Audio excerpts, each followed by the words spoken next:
Adiyogi പ്രതിമയും light ഷോയും കാണാൻ പോകുന്നവർ സ്ഥിരമായി ചെയ്യുന്നൊരു തെറ്റെന്നോ അബദ്ധമെന്നോ പറയാൻ പറ്റുന്നൊരു കാര്യം എന്താണെന്ന് പറയട്ടെ. നമ്മൾ കരുതുന്നത് ആദിയോഗി പ്രതിമയും ലൈറ്റ് ഷോയും മാത്രമേ ഇവിടെ ഉള്ളൂ എന്നാണ്. എന്നാൽ ആദിയോഗി പ്രതിമയ്ക്ക് പുറകിലായിട്ട് വിശാലമായ ഒരു ആശ്രമം തന്നെ സ്ഥിതി ചെയ്യുന്നുണ്ട്.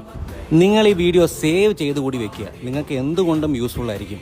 ആശ്രമം സന്ദർശിക്കാനായിട്ട് ആഗ്രഹിക്കുന്നവർ അറിഞ്ഞിരിക്കേണ്ടതും കണ്ടിരിക്കേണ്ടതുമായിട്ടുള്ള കുറച്ച് കാര്യങ്ങൾ എന്തൊക്കെയാണെന്ന് പറയട്ടെ.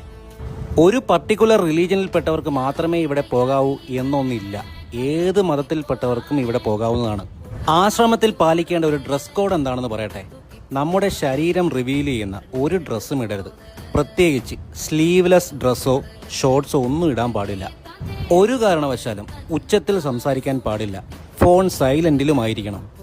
ആശ്രമത്തിൽ മൊത്തത്തിൽ 4 റെസ്റ്റോറൻറ്റ്സ് അവൈലബിൾ ആണ്. ഒരെണ്ണം ഫ്രീ ആയിട്ടുള്ള ഫുഡും ബാക്കി 3 പെയ്ഡ് ഫുഡാണ്. അതിൽ 2 അകത്തും ഒരെണ്ണം പുറത്തുമാണ് വരുന്നത്. ഇനി സന്ദർശകരായിട്ട് വരികയാണെങ്കിൽ പ്രത്യേകമായിട്ടുള്ള ക്ലോക്ക് റൂമും വാഷ്റൂമും എല്ലാം അവൈലബിൾ ആണ്. ഇതെല്ലാം ഫ്രീ ഓഫ് കോസ്റ്റുമാണ്.